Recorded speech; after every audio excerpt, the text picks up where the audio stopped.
Allah'ın selamı, rahmeti ve bereketi üzerinize olsun. Sevgili dostlar, beraber okuyalım da 22. söze başlıyoruz. Epey yol aldık.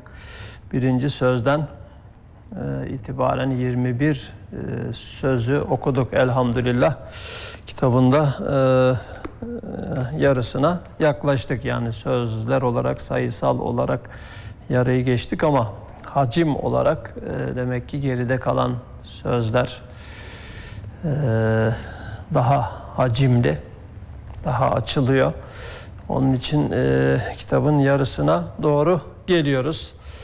Acelemiz yok, anlaya anlaya Kur'an hakikatlerini sindire sindire, azmede ede yolumuza devam edeceğiz inşallah. Ramazan ayı Kur'an ayıdır. Kadir gecesi Kur'an'ın doğum gecesidir. Ama biz Kur'an'ı anlamayı Ramazan ayına hasretmiyoruz. Kadir gecesine hasretmiyoruz. Sadece Ramazan Müslümanı değiliz, Müslüman. Her zaman Kur'an'la barışık yaşar. Kur'an ayetlerini gönlüne, kalbine indirmeye devam eder. Zaten böyle olursa bütün aylar Ramazan, bütün geceler Kadir geceleri olur. İnşallah hakkımızda da böyle olur. Ümit ediyoruz, dua ediyoruz. Onun için bu çağın Kur'an derslerini birlikte anlamaya gayret ediyoruz. Rabbimiz anlayışımıza güç kuvvet versin.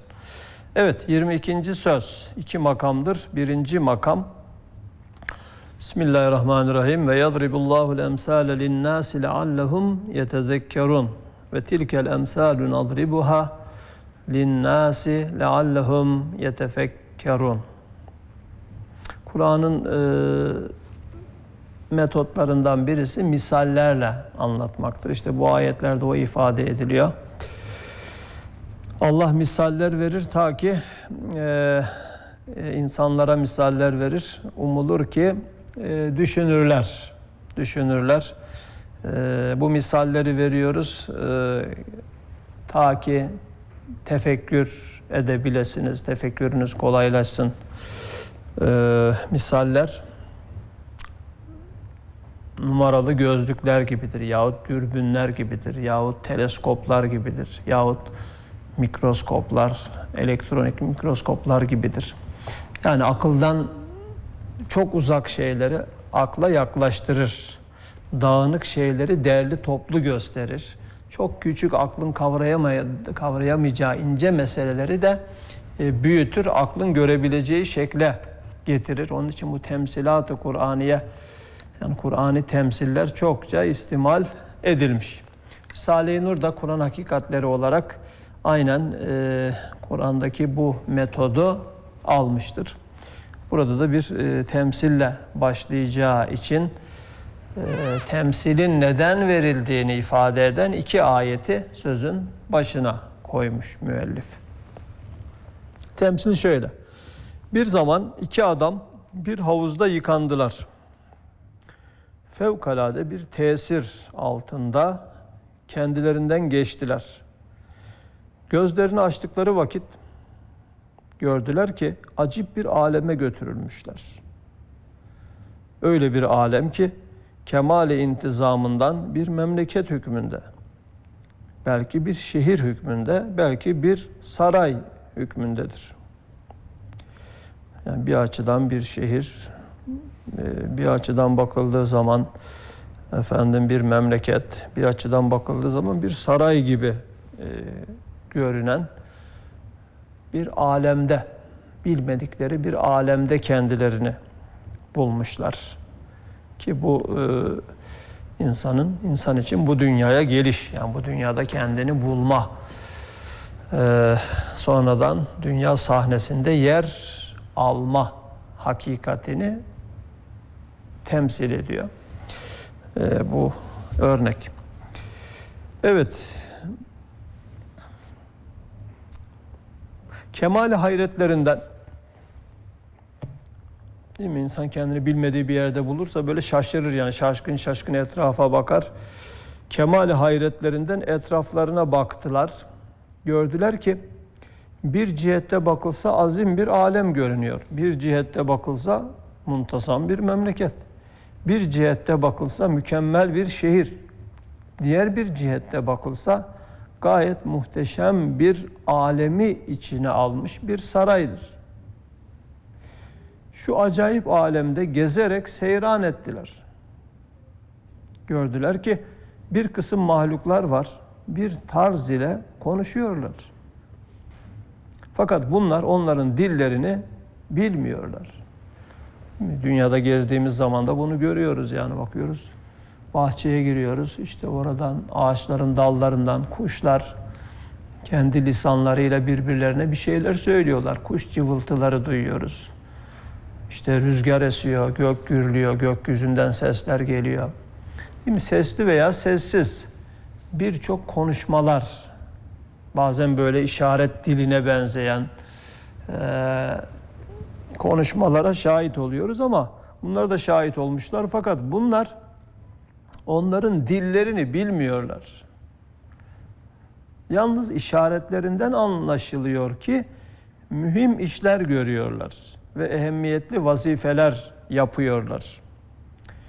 O iki adamdan birisi havuzda yıkanıp kendilerinden geçip böyle acayip bir alemde kendilerini bulan ve bulundukları, kendilerini buldukları alemdeki varlıkların dillerini bilmeyen bu şaşkın iki adamdan biri arkadaşına dedi ki, şu acip alemin elbette bir müdebbiri ve şu muntazam memleketin bir maliki, şu mükemmel şehrin bir sahibi, şu musanna sarayın bir ustası vardır.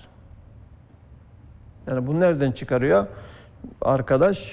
Arkadaşına bunu söyleyen birinci adam akıl yürütüyor, yani aklıyla çıkarımlar yapıyor. Görüyor yani muntazam bir alem, düzenli bir memleket.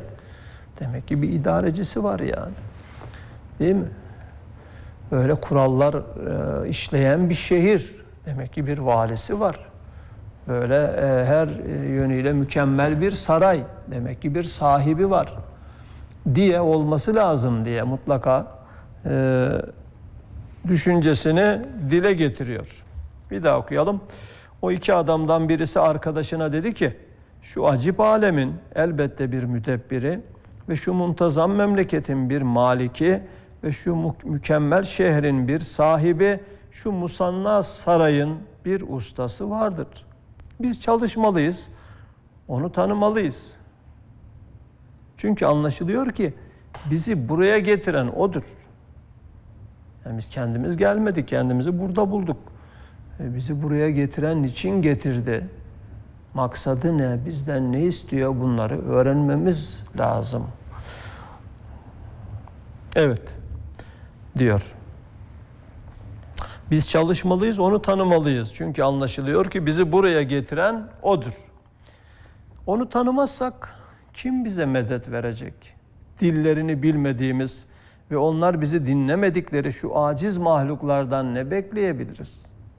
Hem koca bir alemi bir memleket suretinde, bir şehir tarzında, bir saray şeklinde yapan ve baştan başa harika şeylerle dolduran ve müzeyyenatın envaıyla tezyin eden, yani her türlü süslemeyle süsleyen ve ibret numa, mucizatlarla donatan bir zat elbette bizden ve buraya gelenlerden bir isteği vardır. İstediği vardır. Onu tanımalıyız. Hem ne istediğini bilmekliğimiz lazımdır. Gayet makul, yani adam olması gereken şey bu. Aklı seslendiriyor. Aklın icabını sağduyuyla hareket etmenin gereğini dile getiriyor. Ama öteki adam dedi, inanmam. Böyle bahsettiğin gibi bir zat bulunsun. Ve bütün bu alemi tek başıyla idare etsin.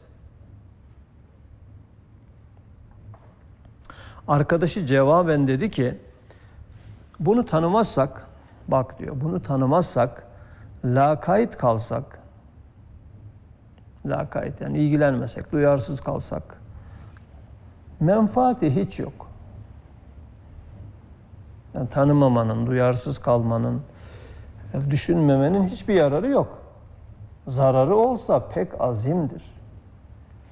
Zararı olsa pek azimdir. Yani senin dediğin gibi öyle birisi olmasa bile, efendim, değil mi? Bizim böyle bir çaba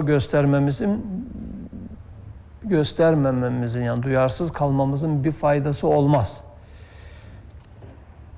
Ama ya varsa, bu memleketin bir sahibi varsa, değil mi? Bütün bu her şeyi bize göre yapmış, bize bu kadar masraf yapmış, değil mi? Biz onu tanımazsak, onun bizden istediklerini bilmezsek, kafamıza göre yaşarsak bunun hesabını vermek zor olmaz mı? Mesuliyetimiz, yani varsa zararımız çok olur. Senin dediğin gibi yoksa bile bir kaybımız olmaz ya. Ama varsa zararımız çok olur diyor. Evet, bir açıdan onu ikna etmeye çalışıyor. Evet, onun için eğer tanımasına çalışsak meşakkati pek hafiftir. Çok zor bir şey de değil zaten. Tanımasına çalışsak meşakkati pek hafiftir. Menfaati olursa pek azimdir. Çünkü öyle bir, yani bu gördüğün gibi bu sarayı, bu şehri o yapmışsa, bizi buraya o getirmişse, bak burada ne kadar zengin birisi o yani. Onu tanırsak, değil mi? Onun sevgisini kazanırsak kârımız çok olur diye ikna etmeye çalışıyor. Onun için ona karşı lakayt kalmak hiç kârı akıl değildir. O serseri adam dedi, ben bütün rahatımı, keyfimi onu düşünmemekte görüyorum. Ben bütün rahatımı, keyfimi onu düşünmemekte görüyorum. Hem böyle aklıma sığışmayan şeylerle uğraşmayacağım. Bütün bu işler tesadüfi ve karmakarışık işlerdir. Kendi kendine dönüyor, benim neme lazım? Yani bir delili var mı? Delili yok. Aklıyla mı konuşuyor? Yok. Akli bir çıkarım da değil yani. Sağduyusunu seslendiriyor değil. Nefsine bakıyor, nefsini konuşturuyor. Bütün rahatımı diyor, onu düşünmemekte görüyorum. Çünkü o varsa, yani bir de varlığını anlarsam, bu sefer ona göre yaşamam gerekecek. Kafama göre yaşayamayacağım, kafama göre takılamayacağım. En iyisi hiç araştırmayayım diyor. Yok sayayım, kendi kafama göre takılayım. Bütün rahatım bozulmasın. Evet. Akıllı arkadaşı ona dedi, senin bu temerrüdün, yani bu şekilde inat göstermen, inadın beni de belki çoklarını da belaya atacaktır. Bir edepsizin yüzünden bazen olur ki bir memleket harap olur. Bir edepsizin yüzünden bazen olur ki bir memleket harap olur. Yine o serseri dönüp dedi ki, ya katiyen bana ispat et ki bu koca memleketin bir maliki, bir tek bir saniyi vardır. Yahut bana ilişme. Yani gene bu da iyi, yani hiç olmasa bir adım atmış oldu. Boş ver, yine şey yapmadı yani. Ya madem ısrar ediyorsun, o zaman bana ispat et. Bana ispat et. İspat edersen tamam. Yani böyle ispata hazır olmak. Karşıdakinin düşüncesini, fikrini anlatmasına izin vermek ve onu kabul etmeye hazır olmak da bir fazilettir. Yani burada bu fazileti gösteriyor. Evet, ne diyor? Ya katiyen bana ispat et ki bu koca memleketin tek bir maliki, tek bir saniyi vardır yahut bana ilişme. Cevaben arkadaşı dedi, madem inadın divanilik derecesine çıkmış, o inadınla bizi ve belki memleketi bir kahre giriftar edeceksin. ben de sana 12 bürhan ile göstereceğim. 12 delil, bürhan, kanıt sunacağım diyor. Göstereceğim ki bir saray gibi şu alemin, bir şehir gibi şu memleketin tek bir ustası vardır. Ve o usta her şeyi idare eden yalnız odur. Hiçbir cihette noksaniyeti yoktur. Bize görünmeyen o usta bizi ve her şeyi görür ve sözlerini işitir. Bütün işleri mucize ve harikadır. Bütün bu gördüğümüz ve dillerini bilmediğimiz şu mahluklar onun memurlarıdır. Bunu sana ispatlayacağım diyor, hem de tek bir kanıtla değil. 12 kanıt sana sunacağım. 12 bürhan. Ve saymaya başlıyor delilleri. Birinci bürhan. Gel. Her tarafa bak. Her şeye dikkat et. Her tarafa bak, her şeye dikkat et. Bütün bu işler içinde gizli bir el işliyor. Bütün bu işler içinde gizli bir el işliyor. Çünkü bak, bir dirhem kadar kuvveti olmayan bir çekirdek küçüklüğünde bir şey, binler batman yükü kaldırıyor. Haşiye, ağaçları başlarında taşıyan çekirdeklere işarettir. Zerre kadar şuuru olmayan gayet hakimane işler görüyor. Kendi kendine yükselmeyen ve meyvelerin sikletine dayanmayan üzüm çubukları gibi nazenin nebatatın başka ağaçlara latif eller atıp sarmalarına ve onlara yüklenmelerine işarettir. Yani zerre kadar şuuru yok diyor. Ama bak sanki yani aklı şuuru varmış gibi hareket ediyor. Değil mi? Mesela üzüm asmaları, biz köylerde olanlar bilirler. Üzüm asması ne yapıyor? Böyle ağaca sarılıyor. Böyle sarıla sarıla çıkıyor yani. Bir de arada bir düğümler atıyor. Kendini sağlama alıyor. Çünkü o kendi kendine asma yükselemez yani, meyveleri taşıyamaz. Bir yere tutunması lazım. Yani sanki bunu biliyor ve tutunuyor. İşte o fasulye çubuklarına sarılan fasulye de öyledir mesela. Böyle gayet de düzenli, tutuna çıkıyor, düğüm ata çıkıyor. Şuursuz dediği şey o. Hiçbir şuuru yok ama ya şuurluca hareket ediyor. İşte o tohumlardan, çekirdeklerden bitkiler, ağaçlar çıkıyor. Değil mi? Düzenli bir şekilde. Yani demek gizli bir el var yani. Görmediğimiz bir el bunları yapıyor. Onu düşündürüyor böyle, tefekkür ettiriyor. Mevlana bu el deyince aklıma geldi. Bizim din dersi kitabında vardı. Lise 2 kitabında birkaç sene önce. Eli görmeyen diyor, yazıyı kalem yazdı sanır. Eli görmeyen yazıyı kalem yazdı sanır. İşte bir örnek veriyor. Eskiden yazı yazarlardı ya veya resim yaparlar tuvalin başında.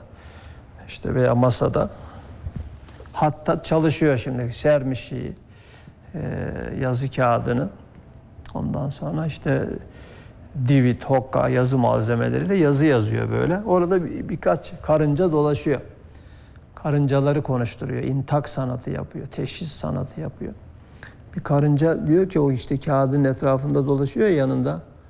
Ya diyor şu kalemi görüyor musun diyor. Kağıdı fesleğen tarlasına döndürdü diyor. Çiçek bahçesine döndürdü diyor. Ne güzel nakışlar. Ne güzel nakışlar yapıyor diyor. Ne harika bir kalem bu diyor. İkinci karınca diyor ki ben diyor kalemi övmem diyor. Kalemi tutan parmakları överim diyor. Yani o kalem kendiliğinden o nakışları yapmıyor diyor. Sen eli görmüyorsun diyor. Elin parmaklarını görmüyorsun, kalemden zannediyorsun. Halbuki marifet elin diyor. Adamın 10 parmağında 10 marifet var diyor. Üçüncü karınca diyor ki sen de tam göremedin diyor. Marifet parmakların değil diyor. O parmaklar işte bir ele takılı, el kola takılı. Kol vücudun bir parçası, vücudu yöneten bir beyin var diyor. Beyni kullanan bir akıl var diyor. Akıl, asıl işte marifet onun diyor. Ötekiler diyor ki ya sen bu akıl dediğin şey ne? Biz onu görmüyoruz. Biz görmediğimiz şeye inanmayız. Hem neye benzer akıl? Ya öteki diyor ki ya akıl diyor sizin bak burada gördüğünüz hiçbir şeye benzemez. Nasıl olduğunu da bilemeyiz biz ama diyor asıl odur diyor. Bedeni yöneten, parmakları yöneten, kalemi yöneten odur diyor ve bu marifet onun marifeti diyor. Değil mi? Şimdi hangisi haklı? Şahane bir örnek bu. Yani gizli bir el. Şimdi biz eli de görmüyoruz. Dünyayı yöneten, bütün bu işte her mevsimin kucağına değil mi binlerce sebzeyi, meyveyi döken, türlü türlü nakışlar yapan, çiçekler dokuyan kudret elini görmüyoruz. Ama aklımızla böyle bir çıkarım yapmamız lazım. Yani o üçüncü karınca gibi değil mi? Onu görmesek bile, nasıl olduğunu bilmesek bile, aklı da görmüyorduk, nasıl olduğunu bilmiyorduk. Onun varlığını gördüklerimizden çıkarımla onaylamalıyız. Onaylamalıyız. Çünkü bunların hiçbirinde gördüklerimizde yani güzel yönetiyorlar ama kendi kendilerini yönetecek bir güç, bir akıl yok, bir irade yok. O zaman başka bir iradeye tabidir bunlar. Aklın görevi budur yani. Gördüklerinden çıkarım yapmak, onları başka bir şeye bağlamak. Değil mi? Akıllıca hareket. Evet, birinci bürhan böyle devam ediyor. Ne diyor sonunda? Demek bunlar kendi kendilerine işlemiyorlar. Onları işlettiren gizli bir kudret sahibi vardır. Eğer kendi başına olsa, yani kendi başına işlediklerini düşünsek, bütün baştan başa bu gördüğümüz memlekette her iş mucize. Her şey mucizekar bir harika olmak lazım gelir. Yani tüm o varlıkların kendileri o zaman mucize gösteriyorlar. Mucizeler sahibi kendileri. O zaman yani yaratıcıya verdiğimiz aklı, yaratıcıya verdiğimiz ilmi, iradeyi, kudreti onların kendilerine vermemiz lazım. Efendim, bu ise bir safsatadır. Evet. Eğer kendi başına olsa bütün baştan başa bu gördüğümüz memlekette her iş mucize, her şey mucizekar bir harika olmak lazım gelir. Bu ise bir safsatadır. İkinci bürhan. Gel. Bütün bu ovaları, bu meydanları, bu menzilleri süslendiren şeyler üstünde dikkat et. Her birisinde o gizli zattan haber veren işler var. Her birisinde o gizli zattan haber veren işler var. Adeta her biri bir turra, birer turra, birer sikke gibi o gaybi zattan haber veriyorlar. İşte gözünün önünde bak, bir dirhem pamuktan ne yapıyor? Bak kaç top çuha ve patiska ve çiçekli kumaş çıktı. Bak ondan ne kadar şekerlemeler, yuvarlak tatlı köfteler yapılıyor ki bizim gibi binler adam giyse ve yese kafi gelir. Yine yani bakmaya, görmeye, olup bitenleri anlamaya çağırıyor. Bu bir dirhem pamuk dedi ya dipnotta haşiye 3. Bu bir dirhem pamuk tohuma işarettir. Mesela zerre gibi bir afyon büzrü. Afyon büzrü diyorlar. Afyon tohumuna çok küçük. Zerre gibi. Bir afyon büzrü. Bir dirhem gibi bir zerdalin nüvatı. Zerdali çekirdeği. Ve bir kavun çekirdeği. Nasıl çuhadan daha güzel dokunmuş yapraklar. Patiskadan daha beyaz ve sarı çiçekler, şekerlemeden daha tatlı ve köftelerden ve konserve kutularından daha latif, daha leziz, daha şirin meyveleri hazine-i rahmetten getiriyorlar. Rahmet hazinesinden getiriyorlar, bize takdim ediyorlar. İşte görüyoruz ya, gözünün önünde yani o şeftali, değil mi? Çekirdeği, kayısı çekirdeği veya kavun çekirdeği. Bir çekirdek ya, küçük çekirdek ekiyorsun toprağın altına. Değil mi? Böyle bir bitki çıkıyor. Her işte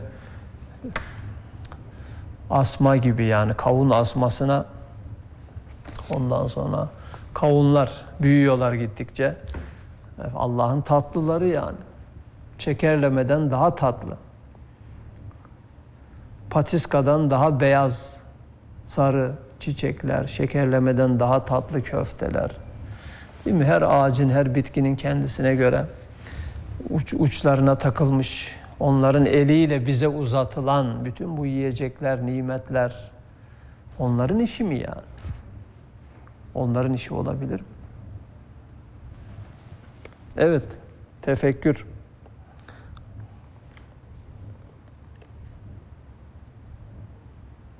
Hem bak, hem de bak, bu demiri, toprağı, suyu, kömürü, bakırı, gümüşü, altını gaybi avucuna aldı, bir et parçası yaptı. Bütün elementleri avucuna alıp, değil mi? Et parçası yaptı. Bu neye işaret? Unsurlardan cismi hayvaniyi halk ve nutfeden zihayatı icat etmeye işarettir. Değil mi? Hepsini yiyoruz yani. 100 çeşit yediklerimizi böyle şey yapsak 100 çeşit var. Daha fazla. 100 çeşit ne oluyor? Hepsinin et oluyor yani. Et. Hepsini bir şeye haline getiriyor. Bir şeye dönüştürüyor. Gaybi avucuna aldı. Değil mi? Ete döndürdü. Evet, bir et parçası yaptı. Bak gör. İşte ey akılsız adam, bu işler öyle bir zata mahsustur ki bütün bu memleket bütün eczasıyla onun mucize-i kuvveti altında duruyor. Her arzusuna rağm oluyor. Yani her şey demek ki onun emrini dinliyor. Her şey onun iradesine teslim olmuş. İstediğiyle istediği şeyi yapıyor. İstediğini istediği şeye döndürüyor. Her şeyi bir şeyden her şey yapabiliyor. Öyle birisi idare ediyor.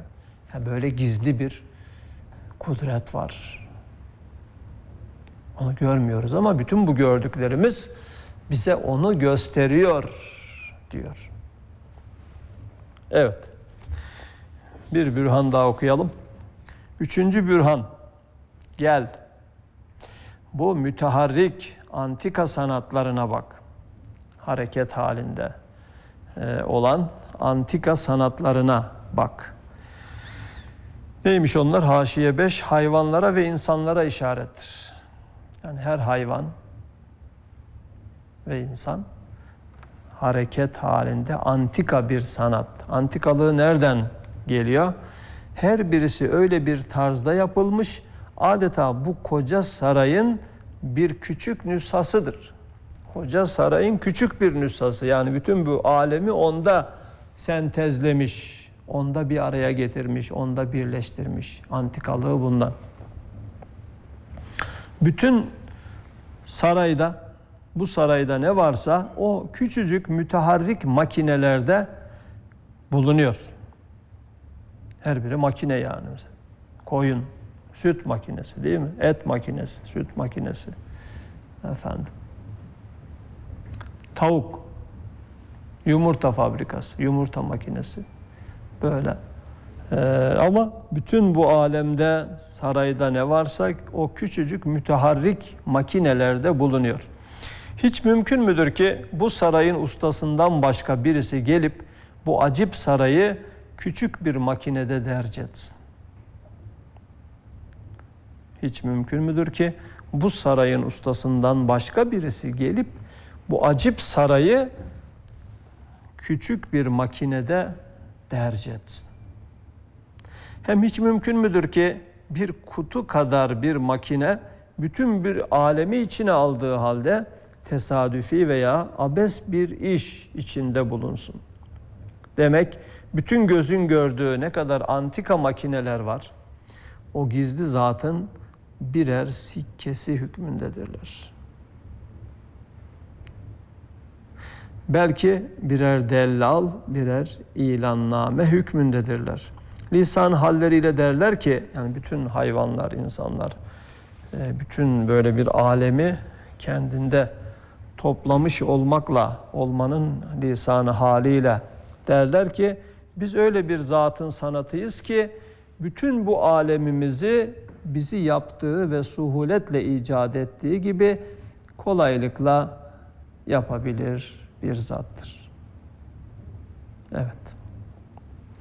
Peki 4. bürhandan itibaren İnşallah sonra devam edeceğiz. 12 bürhan var başta söylediği gibi. Çok tatlı. Efendim çok güzel hayattan örnekler vererek Allah'ın varlığını ispatlayan, imanımızı güçlendiren, efendim tefekkürümüzü artıran ve Allah'ın yarattığı her şey üzerinden nasıl feyiz alabileceğimizi, ilahi feyzi alabileceğimizi gösteren tatlı bir risale. İnşallah okumaya devam edeceğiz. Cenab-ı Hak anlayışımıza kuvvet versin. Kur'an'ı kainatla, kainatı Kur'an'la birlikte okumayı öğreten bu hakikatlerden istifademizi bol kılsın. Fazlaca nasiplenmeyi hepimize ihsan etsin inşallah. Hoşça kalın.